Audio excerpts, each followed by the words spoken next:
Okay, nandito na naman tayo sa ating construction project site dahil nagpabuhos tayo kanina ng ating puting tie beam. Today is Friday the 13th, March 13, 2026. First, maayos naman yung pagkabuhos natin at ang very good thing ay safety first, no? Safety naman lahat ng ating mga ginamit na mga tao dito sa ating construction project site. Di bali ang pagbuhos natin dito ay mano-mano, no? Gumagamit lang tayo ng mga pala para haluin yung mga semento. At sa ating pagbuhos ng unang phase ng ating puting tie beam, gumamit tayo ng 10 tao. At ang ratio na ginamit natin sa ating puting tie beam, yung concrete mixture ratio ay 1:2:4. Isang semento, 2 buhangin at saka 4 na graba. Di bali ang equivalent niyan sa ating concrete mixture, ang grade niyan ay M15, no? Ang compressive strength niyan ay 15 megapascal, no? O kaya equivalent ng 2,175 PSI. Yan siya, no? Yung pinabuhusan natin kanina. Di bali kalahati, no? Nahati siya. Dahil hindi siya natapos, itutuloy natin siya bukas. Pakita natin. Ito yung pagkabuhos natin.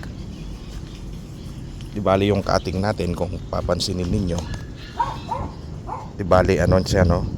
Pababa siya, naka-slope. Dahil tutuluyan natin to bukas. Yan yung magiging forma, no? Yan. Para pag nagduktong sila, magiging maganda yung duktong ulit. Lalagay tayo ng grout. Ganon din sa putol natin sa kabila, no? Doon din siya, bababa siya doon, naka-slope naman siya. Okay, di bali ito yung ating natapos. Yan yung unang phase ng ating puting tie beam, no? Di bali yan siya, guys, no? Okay, di bali naging maganda naman yung result nito dahil nakatapos tayo ng ilang mga column at row, no?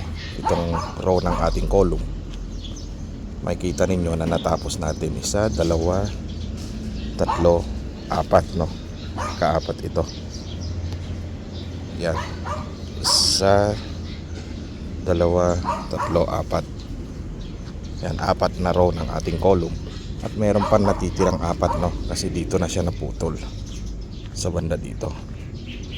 Yan. Di bali yan yung naging unang phase o zone ng ating pagbuhos o pouring of concrete mixture sa ating puting tie beam.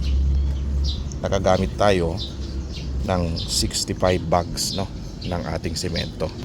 Yun pa yung natira nating semento. Di bali 150 yan lahat, no? At yung natira nating graba, eto naman siya. Siguro dadagdagan pa natin to ng konti para matapos natin, no, yung buo o kabuuan ng ating puting tie beam. Okay, yan yung setup natin. Ulitin ko, ang ating concrete mixture ratio ay 1:2:4. Isang semento, 2 buhangin at saka 4 na graba.